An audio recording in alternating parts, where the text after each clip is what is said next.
जय श्री महाकाल, स्वागत है आपका गायत्री महाविज्ञान के छठे वीडियो में। इस वीडियो में हम बात करेंगे प्रारब्ध की। प्रारब्ध वो चीज़ें होती हैं जो आपके जीवन में हो जाती हैं, आपको समझ में नहीं आता कि ऐसा हमारे साथ क्यों हुआ। तो इसी को कहते हैं प्रारब्ध। ऐसा माना जाता है कि जब भी हम जन्म लेते हैं, उससे पहले ही हमारे जीवन में हमारे पूर्व जन्म के कर्मों के अनुसार क्या-क्या होना है, क्या-क्या घटना घटित होना है, वो लिख दिया जाता है। इसको कहते हैं प्रारब्ध।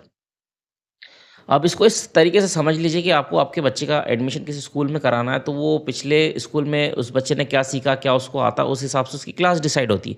इसी तरीके से आत्मा जब नया जन्म लेती है, तो उसके पुराने कर्म देखे जाते हैं, उस हिसाब से उसको जगह दी जाती है। मतलब कैसा घर मिलेगा, कैसा माहौल रहेगा, कैसे माँ-बाप रहेंगे, कैसे भाई-बहन रहेंगे, उस हिसाब से सारी चीज़ें डिसाइड की जाती है। तो आपको आपके जो परिवार में आज जन्म मिला है, वो आपके पूर्व कर्मों के अनुसार मिला है। अब आप कहाँ जाना चाहते हैं? ऊपर जाना चाहते हैं, नीचे जाना चाहते हैं? आज आप गरीब परिवार में, तो आप अमीर में जाना चाहते हैं कि और ज़्यादा गरीब में? वो आपके कर्म डिसाइड करेंगे इस जन्म के। तो भगवान राम को और श्री कृष्ण को भी अपने प्रारब्ध भोगने पड़े थे। राम जी को वनवास जाना पड़ा था, श्री कृष्ण जी को बाण लगने से स्वर्ग सुधारना पड़ा था। तो प्रारब्ध बहुत बड़ी चीज़ है जो भगवान को भी भुगतनी पड़ी और ये होते 2 प्रकार के। एक तो साधारण प्रारब्ध होते हैं और एक सुनिश्चित। साधारण वो प्रारब्ध होते हैं मतलब जिसको आप थोड़े से प्रयास से टाल सकते हैं। आप बढ़िया रह रहे हैं, अच्छे से अच्छे बढ़िया काम कर रहे हैं, टल जाएँगे, कोई दिक्कत नहीं। लेकिन सुनिश्चित प्रारब्ध वो होते हैं जिसको आप कुछ भी करके नहीं टाल सकते, वो होंगे। कुछ भी कर लीजिए, वो चीज़ें होंगी, वो घटनाएँ होंगी। कुछ घटनाएँ आपने जीवन में ऐसी देखी होंगी कि बहुत बढ़िया लोग हैं और उनके साथ बहुत बुरा हो गया। और कुछ चीज़ें ऐसी भी देखी होगी कि कोई लोग हैं जो बढ़िया आराम से बैठे हैं, बिना किसी मेहनत के सफल हो गए। बुरा दोनों में लगता है, मतलब पहले वाले में भी बुरा लगता है, दूसरे वाले में भी बुरा लगता है। क्यों लगता है? पहले वाले में इसलिए लगता है कि दूसरों का दुःख देख आपको देख के थोड़ा-सा लगता है और दूसरे वाले में इसलिए लगता है कि आप इतनी मेहनत कर रहे हो, दिन-रात मेहनत कर रहे हो और आप सफल नहीं हो रहे हो, लेकिन वो बिना किसी मेहनत के सफल हो गया। इस बात का बुरा लगता है। ये सारा खेल जो है प्रारब्ध का है। तो जब प्रारब्ध ही इतना प्रबल है तो मेहनत करने से क्या लाभ? ये सवाल मन में उठता है और उठना भी चाहिए। क्यों? क्योंकि कर्म हम करे जा रहे हैं और उसका फल हमको नहीं मिल रहा है।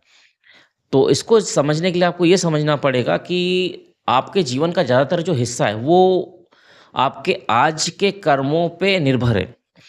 मतलब प्रारब्ध वाला जो सिस्टम है वो तो सिर्फ़ 20% है और 80% जो आपको इस जन्म में जो चीज़ें मिल रही है वो आज के कर्म जो आप कर रहे हो, इस जन्म में जो कर्म कर रहे हो, उसी के आधार पे मिल रही है। और कुछ घटनाएँ मतलब कुछ ऐसे संकट ही होते हैं गिने-चुने जो आपको पिछले जन्म के कर्मों के अनुसार भुगतने पड़ते हैं। तो अब बात करते हैं कि गायत्री की साधना से इसमें क्या फ़र्क पड़ेगा? गायत्री की साधना से हर प्रकार के प्रारब्ध कट जाते हैं, बस कुछ विशेष संकट ही होते हैं जो हमको भुगतने पड़ते हैं, पर उसके लिए भी शक्ति आपको मिलेगी।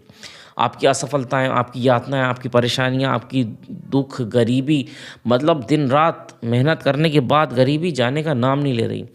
तो ये सब क्या हो रहा है? ये सब आपके पाप कट रहे हैं, पिछले जन्म के पाप कट रहे हैं। आप लगे रहिए, लगे रहिए। आप सुबह से शाम तक लगे रहिए बस। ये आपके पाप कट रहे हैं, इनको काटिए। जब ये पाप पूरे कट जाएँगे तो आपको सफलता अपने आप मिलेगी। बुरा समय आता है, जब भी किसी का बुरा समय आता है तो आपको सिर्फ़ 2 चीज़ों का ध्यान रखना है, एक तो धैर्य, आपको धैर्य नहीं खोना है और दूसरा जो है निराश नहीं होना है। 2 चीज़ें अगर आपने पकड़ ली कि धैर्य नहीं खोया और निराश नहीं हुए, तो आपका जो समय है देखो समय हमेशा एक जैसा नहीं रहता, तो जब ये समय बुरा समय जब निकलेगा, तो अच्छे समय पे आप जीत जाएँगे। तो मेरी आप सबसे यही विनती है कि आप चुपचाप बस देखते रहिए कि आपके साथ क्या-क्या हो रहा है और किस तरीके से आपको इन संकटों से निकाला जा रहा है। क्योंकि गायत्री साधना आज तक कभी किसी की निष्फल नहीं गई है, तो आपकी कैसे जाएगी? तो वीडियो कैसा लगा कमेंट में ज़रूर लिखिएगा। वीडियो को लाइक, चैनल को सब्सक्राइब ज़रूर कीजिएगा। जय श्री महाकाल।